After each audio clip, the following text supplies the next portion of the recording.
I found freedom through fitness. I was struggling with anxiety, depression, living in fear, drinking way too much, my lower self, and I didn't know how to get out of it, but I found a way, and I found freedom through fitness.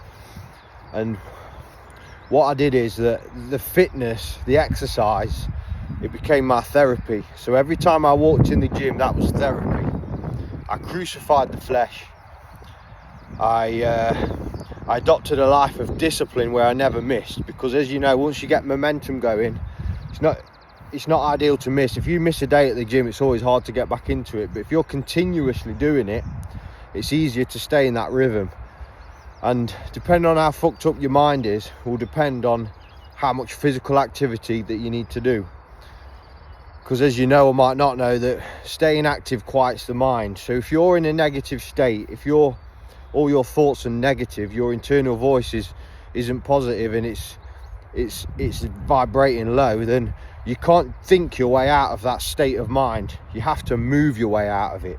You have to do some form of physical activity to raise up your frequency, hit them dopamine levels that you've been so used to from your vices, raise your state of mind, and you can do that through physical activity. So when you're face down on the floor, ready to do some press-ups, or you're doing some pull-ups, or you're going for a run, or you're going for a brisk walk, and you're getting your blood flowing and your heart pumping, that's therapy. That there is healing. But you don't look towards the end result. Yes, it will lead to you getting in better shape and looking good, but it's the work is the reward. So as you're doing that physical activity day in and day out, you're slowly healing yourself. And the thing is, you will find yourself in a low state again. You know it's going to come, but once you recognize it and you're aware of it in your mind, you can go, okay, here it comes. What do I need to do? Well, I can't sit here.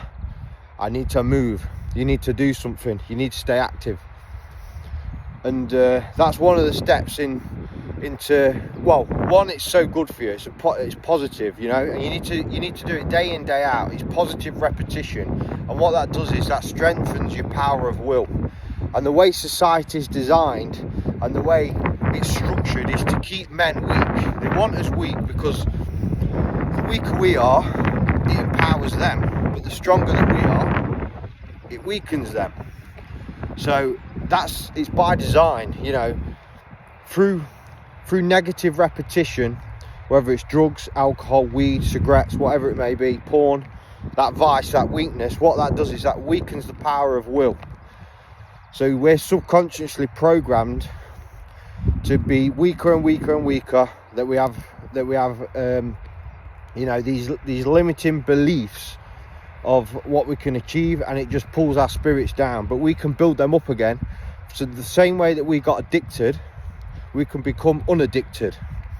And even if you're not addicted to anything, but you're just struggling and you're not the best version of yourself, and you want to be a better you can get that through discipline, through fitness, and changing your whole mindset. And it's just crucifying the flesh, positive repetition, day in, day out, and knowing what it is that triggers you when your mood's low. If your mood's low, you can up your mood again by physical activity and become your higher self. You can reach that high vibrational frequency through crucifying the flesh, through positive repetition, and that'll strengthen the mind.